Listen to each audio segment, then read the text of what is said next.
Now we get to today. Volunteering at Lakeside, presented by Lydia Bodin. There are charities who work around the Lake Chapala area who have incredible impact on the local community. They can only do their work when individuals who live here step up and volunteer to help. Today is a unique opportunity for all of us to hear about the needs of local charities who are engaged in the work of performing human services around Lake Chapala. A number of charities are present here today. You can, after the talk, you can go over to the tables. And a number of people are going to speak today for a few minutes to give you a sense of what they're up to and what they would like in terms of volunteering. The satisfaction that this type of work confers, volunteering, not only transforms the community, it also transforms the giver. I'm sure those of you that have volunteered in the past know that to be true. Lydia is the president of Niños Incapacitados, a local charity that provides medical care for children. She has been a Lakeside full-time resident for almost 5 years. In her former life, she was a prosecutor working in the area of crimes against women and children. Please join me in welcoming Lydia.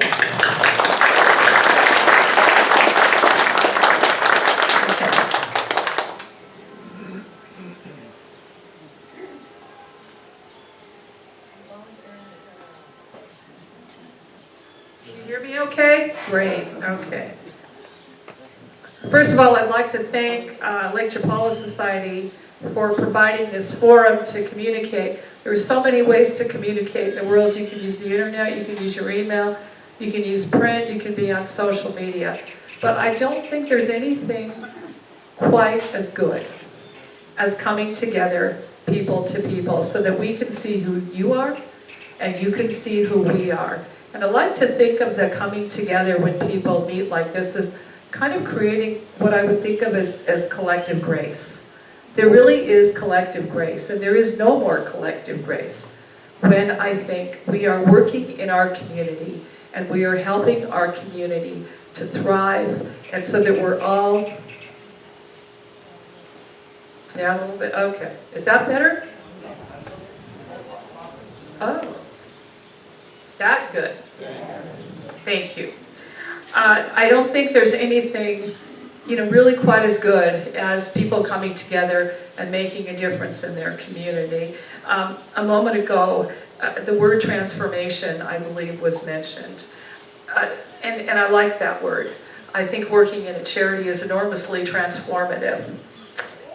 Volunteering just overall is transformative, and it is, for most of the charities that you're going to hear today, it is life-changing and it is life-saving. The last thing that I'm going to say before I talk about my charity, and then the rest of our charities come up, is that, the world is kind of a scary place right now. Have you noticed? There is a lot to worry about. I know personally that the only antidote to that is volunteerism. And this is why. You can do something where you can actually see a result. The world is overwhelming right now. I'm a terrible news junkie, which probably is not good for my mental health.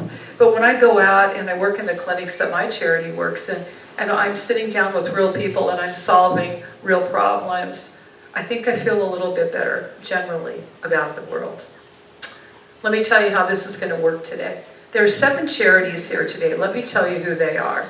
The first one is Niños Incapacitados. So those of you from Niños, raise your hands. A lot of us here. Food Bank, raise your hand. Good, thank you.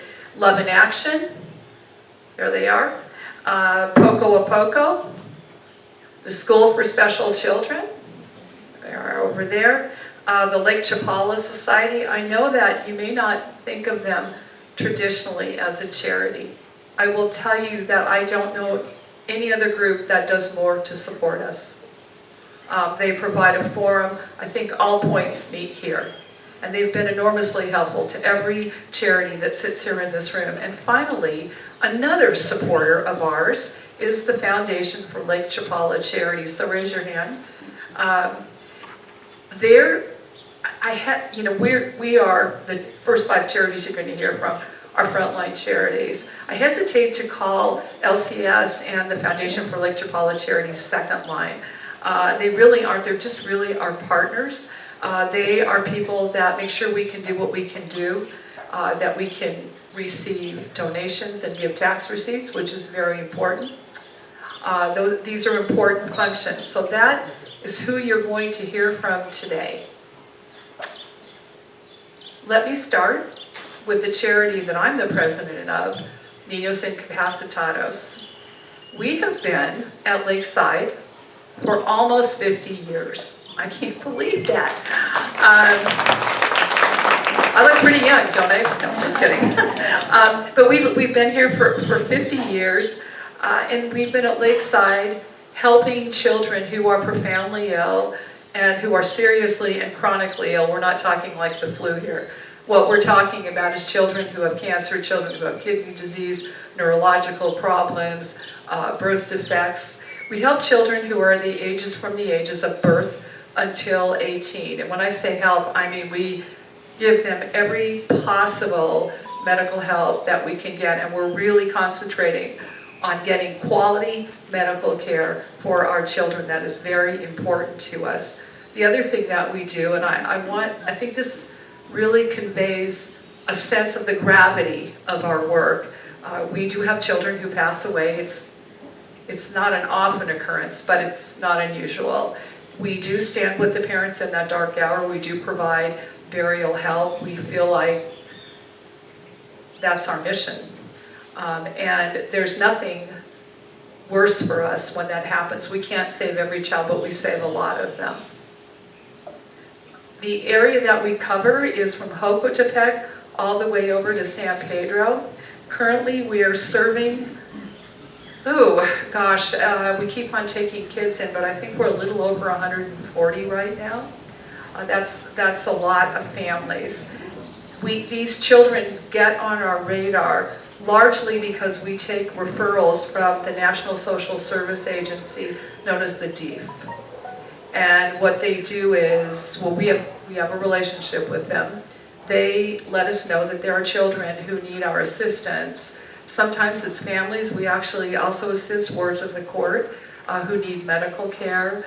And we have very long-standing relationships with them. Sometimes we get referrals out of the community. We've gotten referrals, for example, from the food bank. We've gotten referrals from Poco a Poco. They will put people on our radar. And what we will do then is we will send those parents to DIF. Our parents do have to financially qualify in order for us to help them. But I do know this for sure. If we didn't do our work, I know that children might be, for the whole of their lives, saddled with something that is unthinkable, when if we come in early and we do our work, it stops us in its tracks. Worse, I think if we were not here, there would be children who would otherwise perish. That is not acceptable to me.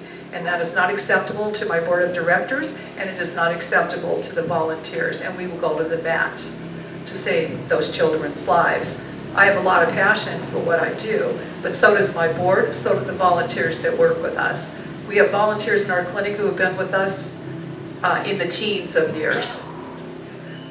Finally, there are two ways to volunteer. The first way to volunteer is to give money, and let me tell you something, there is nothing wrong with that. We are happy to take money from you, but really the reason why we are here today is to ask you to volunteer to actually do real work, whether that be at an event level, whether that is to work in our clinics. Are you interested in being on the board? There are a number of ways to volunteer, and most organizations have levels of commitment. It doesn't mean that you have to work 40 hours a week. If you want to, though, we're here for you. There's a lot of ways to volunteer. And I just am so grateful to those of you who have come here today because you're interested in volunteering. I promise you, if you volunteer, the quality of your life will go up exponentially. So I invite you to listen today. Next on our list is a very important member of our community, and that is the food bank, represented by Patricia Clower. Patricia, they have a handheld for you to speak. And then next up after that is Love in Action, and I'll call you out. Okay.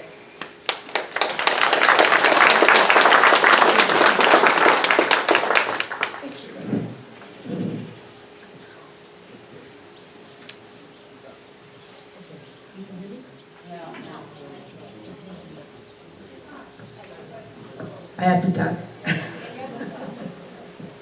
Hi everyone, thank you so much, Lydia, and thank you all for coming. First of all, how many people here knew about Food Bank before you came? Ooh, a lot, thank you. And how many are a volunteer or donor to Food Bank? Nice, thank you so much. Thank you so much.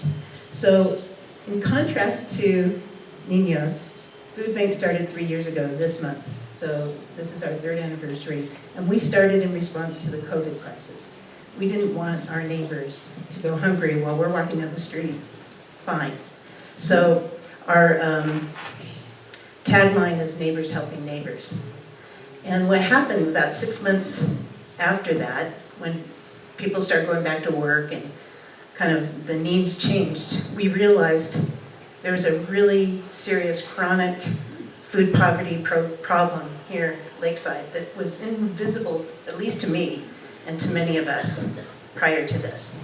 So we sent out a survey to ask you, basically, to ask the community, what do you want to do about it? What we're finding is there's lots of elderly people, people who were born disabled, or who were injured on the job, or single moms with too many kids that they can't work and take care of their children.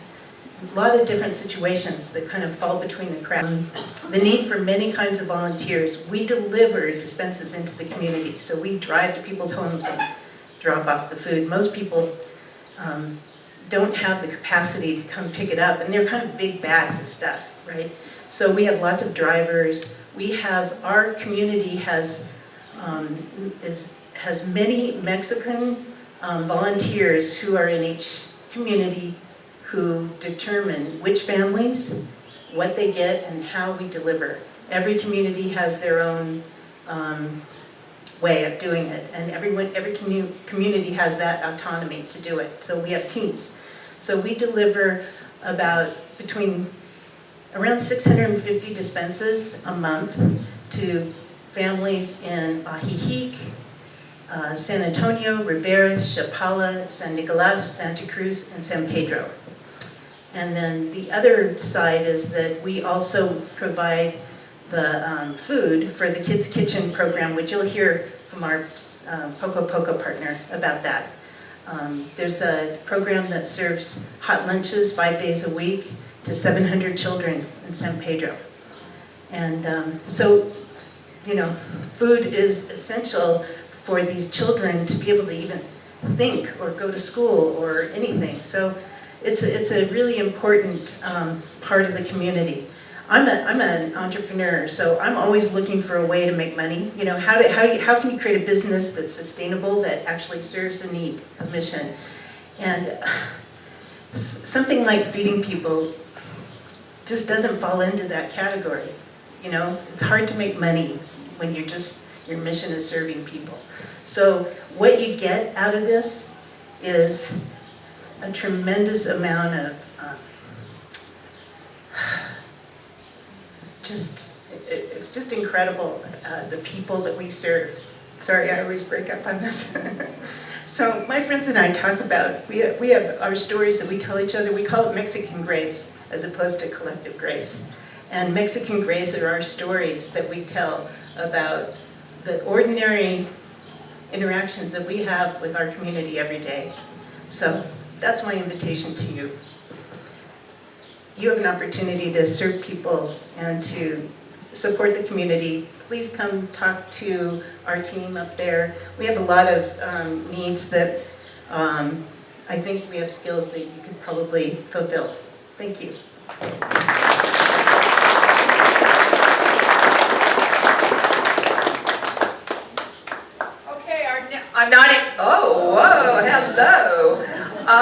Okay, our next speaker is Cameron Talbot, and he is from Love in Action. I love that title.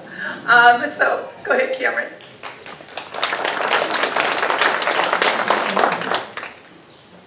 All right, very good. Good morning, how is everyone? Good, it's so good to see you. Thank you so much for coming. Thank you to LCS for hosting this event. When we were putting this together, we got so excited because we've been working so hard at getting out into the community, and sometimes it's hard, sometimes it's hard to share your story appropriately, and so this platform is really exciting for us. We want to tell you about Love in Action Children's Home because we believe in what Love in Action Children's Home is doing. So that's the organization that I am representing today. Love in Action Children's Home is a girls' home that is located in Chapala, and we serve girls from the ages of 4 until 18 or beyond if they still need a little bit of support after 18. We don't just kick them to the curb, as many people often ask. So that's the age group that we are serving, and all of our girls are brought to the home by DEEF, as Lydia mentioned before. These are girls who have experienced extreme abuse, or extreme neglect, or even exploitation. This is a massive problem in this area, and so we are taking in girls who have those kinds of experiences. Now, you may have heard of other orphanages in the area. I don't know if you've heard of Mama Cleo's home, or if you've heard of Hope House. There's a bunch of different orphanages in the area, and they're all doing incredible work. They're doing phenomenal jobs. But what makes Love in Action special is Love in Action is actually the originator of all of that work. Most of the homes in this area have sprung out of the original work that our founder, Annabelle Frutos, has done. If you have not heard of Annabelle Frutos or met this incredible woman, you should. It is a privilege for everyone. Such a privilege for me as now she is my mother-in-law.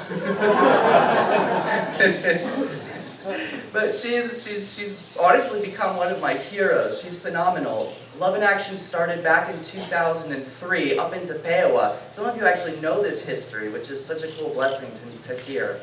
Tepewa, Annabelle saw that there were street children that needed to be fed, and so she started inviting them into her home to eat. And it grew and grew until she had 60 children coming to her house for food, and she's just one woman trying to feed all these people. And then she noticed that these children were getting left behind, they were getting abused, no one was caring for them, and so DEEF stepped in and said, "Hey, you're a cool person, will you just start an orphanage?" And she agreed, and she said yes. And so in 2006 we became Love in Action Children's Home. And what makes it so unique is Love in Action Children's Home about 10 years ago took on a trauma care method called TBRI. And TBRI is really focused on if a child has suffered trauma at the hands of someone that they should have been able to trust, then the only way to undo that is to form a new relationship of trust. And that's where healing is going to be found. And so all of our staff is trained in this method, and all of our volunteers are trained in this method as well. This is a free trauma care training that our organization does. So we have a number of volunteer positions that are open, a lot of which you would be able to come and take this training. Honestly, you don't even have to volunteer at Love in Action. I will just put this out there. If any of you are interested in working with children who have experienced the dark side of life, you can come to Love in Action and get this training. Feel free to come up and get more information from us. But at the moment, our organization is looking for chauffeurs. Our executive staff are driving kids around activities when we need them to be doing paperwork, right? So we need chauffeurs. We need people who are willing to come in and do programs and activities. So if you're looking for more information, we'll be over there. And thank you so much for being out here today.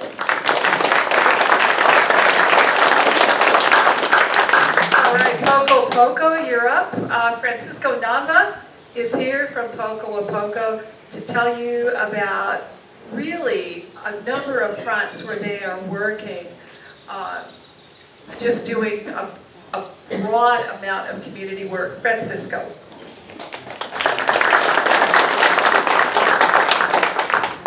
Good morning, everybody. Buenos dias. Take the mic. Excuse me. As Lydia said, my name is Francisco Nava, and I'm one of the founding members of an organization called Poco a Poco. San Pedro Itzican is our official name. But we're more casually known as Poco a Poco San Pedro. Yeah. So in 2017, Poco a Poco started with a small group of volunteers dedicated to providing people with opportunities for employment, education, and basic needs such as food, water, and medical assistance. And we do this with the guidance of a local resident there. Her name is Anita Torres Guerro, and I'd like her to stand up, please. She's here today. Párate, por favor.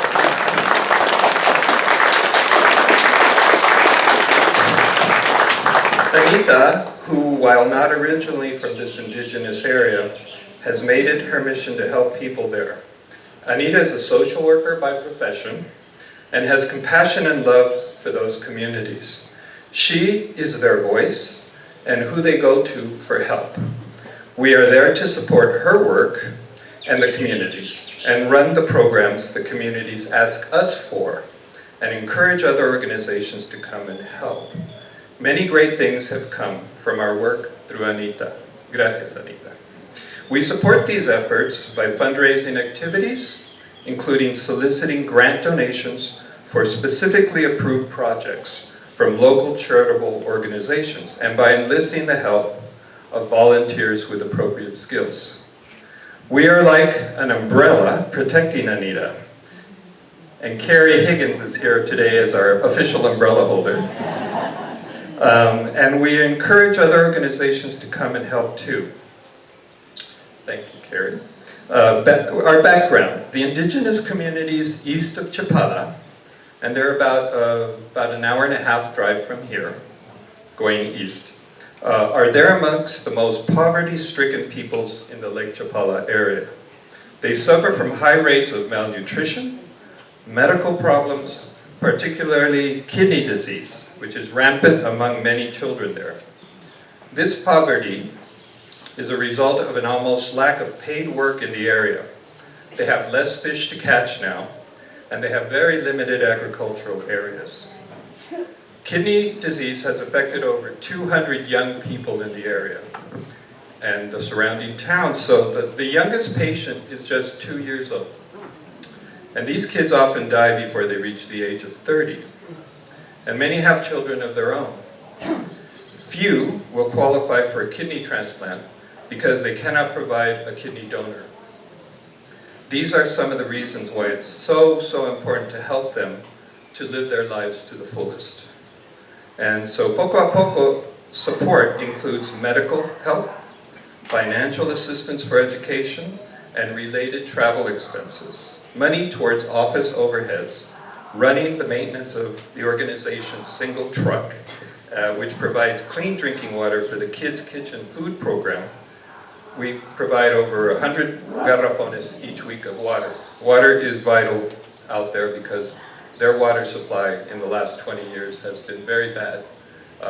It's one of the leading factors of the renal failure program there. So medical costs are our most expensive budget item. To continue this work, we need your help and support. Under education, since COVID changed many plans, we are now back to helping with the funding of children and students who wish to continue their education.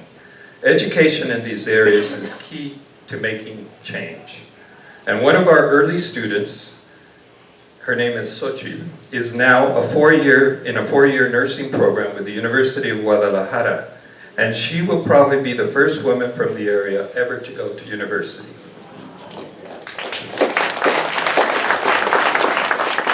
One of our other recent projects is Anita's house. We're also helping to raise funds to build a safe home for Anita Torres. She's moved homes 4 times since 2017.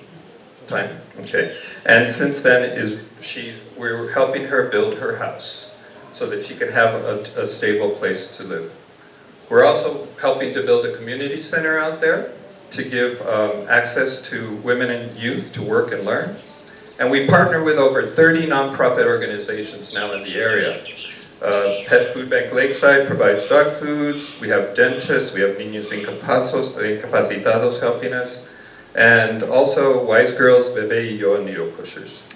But these information, yeah, so this is basically our organization right now, and we need volunteers, obviously, like all the other organizations. So this is a brilliant attempt at focusing our volunteer recruitment together, and we're going to be sharing information from volunteers to volunteers amongst the organizations. We may have somebody that we can't use right now in a certain area, but another organization might. So thank you for coming today. And we'd like to invite you also to our table up here. We have a group of 4 or 5 people. Thank you very much.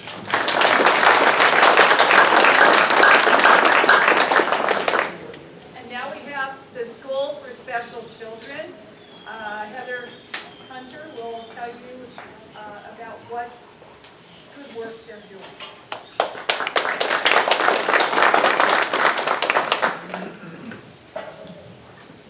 Good morning. Can you hear me? Yes. Okay, great. Thank you. I'm thrilled to be here. Thanks, Lydia. I thought I'd tell you about my very first volunteer job when I came down here. Someone called me and said, would you like to come over and help out on an event? Can you sort clothes? Can you put pricing on things? And I said, sure. And I went over and I met all sorts of great people. I started pricing clothes, sorting shoes, sorting jewelry. And it was about 4 or 5 hours into this, and I said, well, by the way, what am I doing this for? And they said, this is for the School for Special Children, and they told me a little bit about it. I had a lot of fun at that event. That was about maybe 11 or 12 years ago, and now I'm the president of the board. So I just wanted to say, for anybody who's upwardly aggressive in their jobs back in Canada or the US, if you are sick of climbing the corporate ladder, you can certainly climb the volunteer ladder here, or you can just volunteer. It's all great. Anyway, what I want to do today is I want to tell you 3 things. I want to tell you about the school, I want to tell you about what we do, and I want to tell you why it's important. So I'm going to start to talk about the school first, and because the story is really fascinating. And it began back in 1979, and 2 women were here, just newly retired in Hokotepec, and they were in the square. And they noticed a young deaf boy in the square. He was not in school. And they subsequently found out that there was no school for children who were deaf. So they decided they were going to start a school. They had so many skills. They spoke very limited Spanish. They had absolutely no funding. They had no experience in teaching, and no building. But they had a lot of vision, and they had obviously a lot of optimism. And so they started this school, and they started it in a chicken coop in an orchard out in Hokotepec. And what's interesting about this chicken coop is it's still, although renovated, it houses the kitchen and it houses the admin staff at the school. So those were the humble beginnings of the school. And when you look back at the 1980s, although I wasn't here, I was told that this was really the go-go 80s in Ajijic. There was lots of parties, lots of social interaction. So many people got together for causes, and it was a really great time to be here. And so they put together a board, they started raising money, and they started changing things. And because of this, they were able to purchase the orchards and the lands, and then put together a better school there with washrooms, outdoor areas, real classrooms, etc. And you fast forward to today, and this is much more than the original school for the deaf, because today we have about 90 students, and they range from under a year until 19. And they not only are deaf, but they have there's a wide range of disabilities at the school. Cerebral palsy, birth defects, vision problems, blindness, autism. You can understand the spectrum of the disabilities that these kids have.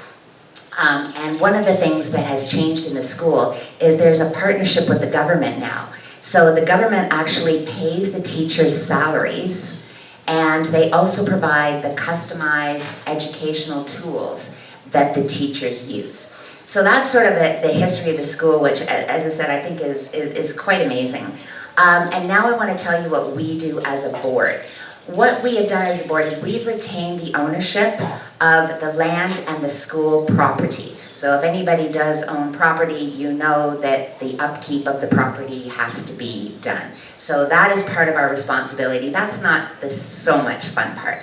The real fun part is what we've done over the years to improve the physical plant of the school. And I have to say, the first time that I went out to the school, it was a little bit depressing. It almost kind of looked like a jail. I mean, it was functional, but it was honestly like not that functional. It was not that safe, and it was not joyful.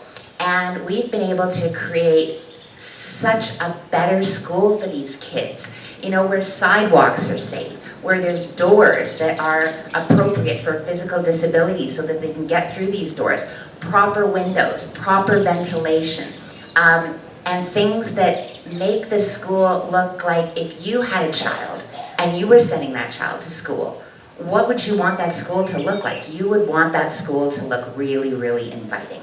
And so it used to be gray, and we have color on the walls now, we have murals, etc. So it's been really great. We also provide a hot meal every day for the kids because we really believe that you have to have really good nutrition.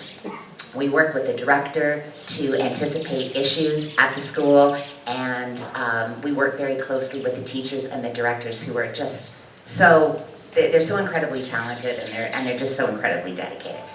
And then I want to just tell you lastly why this is so important. And I don't think I have to ask you to imagine what it would be like to have a child that has a disability. I mean, in Canada and the US, at least you have some help. Here, not so much. So, you know, the key is and Lydia used the word transformation. The key is the transformation of what the school has been able to do, because they have customized programs based on the children's, not disabilities, but abilities. Because what we want to do is launch these kids into society. And while they may not be a president of the bank, they can sure be craftsmen, they can be in the service industry, they can do anything. I even hear that we have an aspiring YouTube blogger. According to people younger than me, yes, this is a career now. So I just want to say thank you. I'm thrilled to be here. I'm grateful to be part of the volunteer community, and I look forward to seeing you back over at the tables. Thank you very much.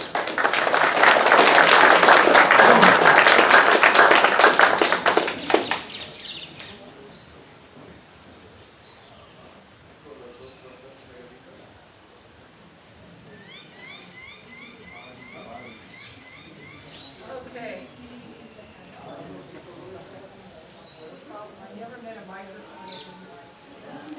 Okay, finally, we're going to hear from Jen Gordon. Yeah, I'm sorry, did you want to say a few words, Steve? Yeah, I'm glad that, so I want to welcome up Steve Balfour.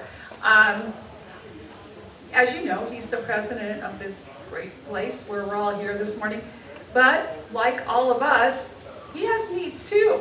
So I'm going to ask him to come up and speak. Thank you. Thank you, Lydia. Pre-COVID, it took over 300 volunteers to operate this campus here, and since COVID, we're down to 200 volunteers, so we have a lot of openings also, particularly in the area of customer service, IT, especially bilingual folks, help over at Wilkes Center, and so many other things. Most people know some of the programs that LCS operates. I think if we ask every single person here to write on a piece of paper, list every program you know that LCS does, people would get somewhere between 6 and 12. The reality is we have over 100 programs a week here at LCS.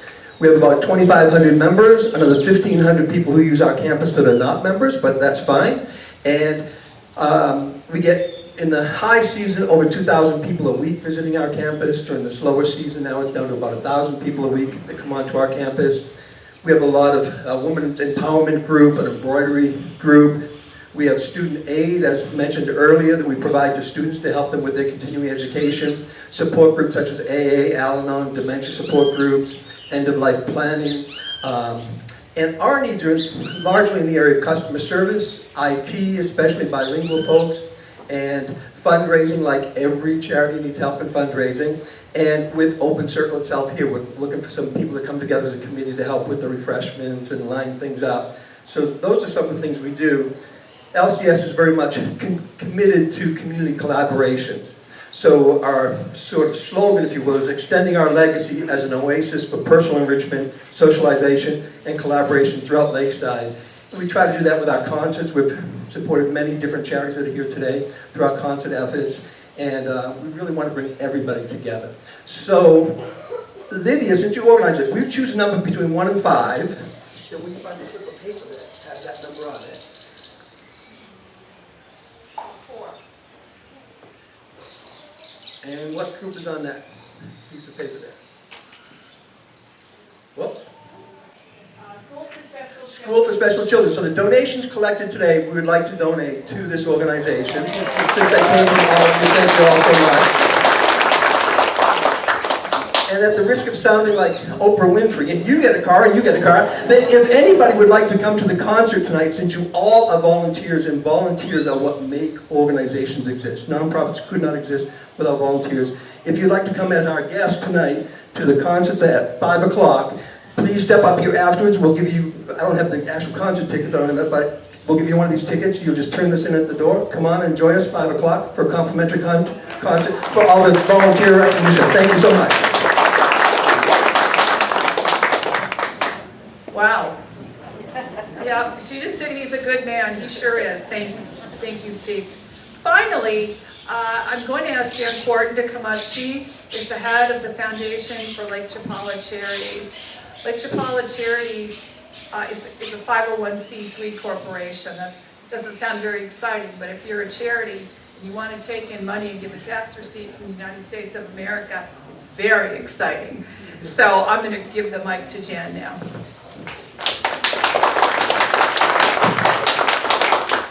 Thank you to Lydia, thank you to LCS, and thank you to all of the volunteers here from all of these organizations, because you're making a real difference in this community. The Foundation for Lake Chapala Charities was originally established to provide charitable tax deductions to U.S. taxpayers. We are recognized by the U.S. Internal Revenue Service as a 501c3 charity, and the majority of our donors do not request a tax receipt. They give to charities through the foundation because it is a trusted, easy way to give. All of the organizations that you've heard from today are affiliated, I want to say members of the foundation. You can give to them through the foundation.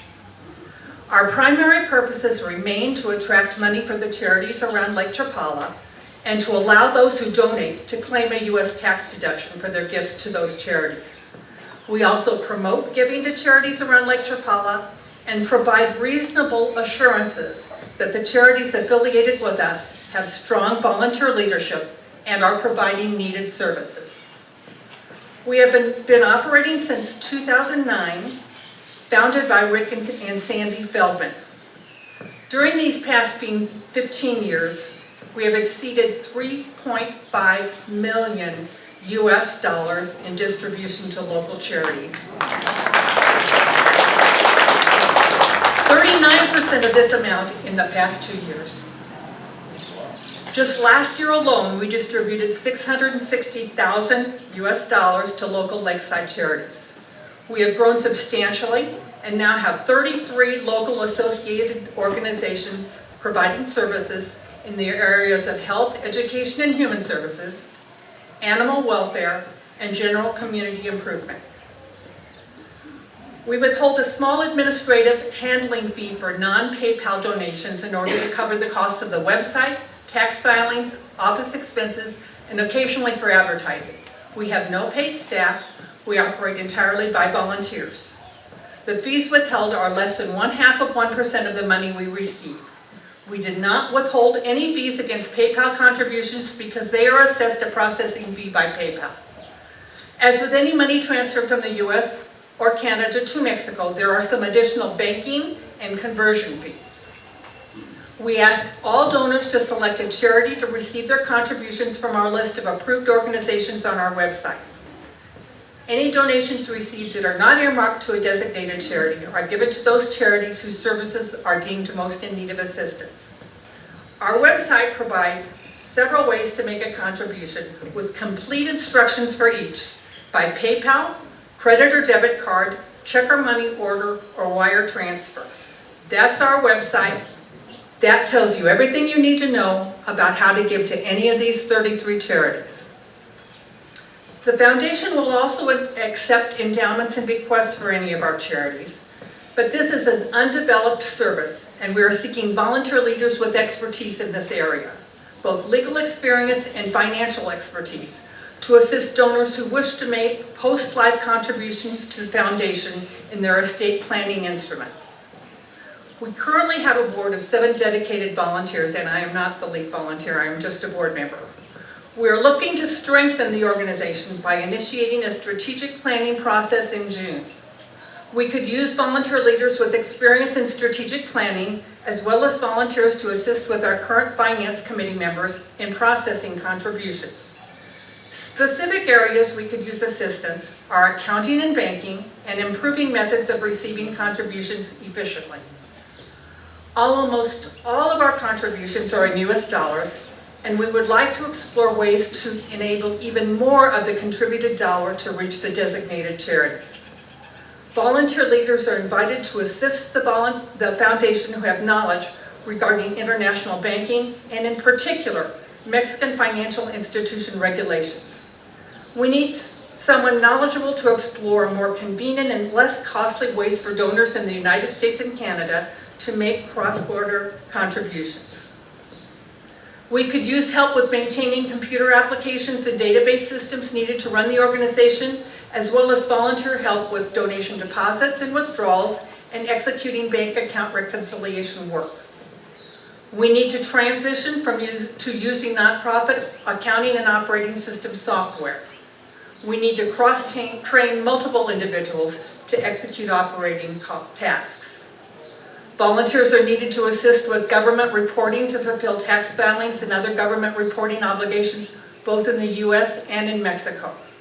In short, we're seeking high-level, qualified, experienced volunteers to manage the work of the foundation, plan for the future, and make contributing to local services more efficient and cost-effective. Thank you.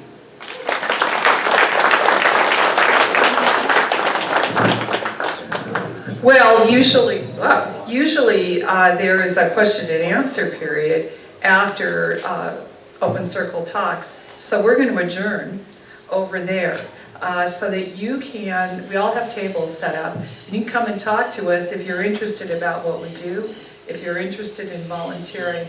I hope in listening to this today that you feel inspired, because I am. I learned something about my colleagues. Each one of them that talked, I learned something new. As you can tell, especially with Jan, this is sophisticated work that we are engaging in. There's a lot of strategic work.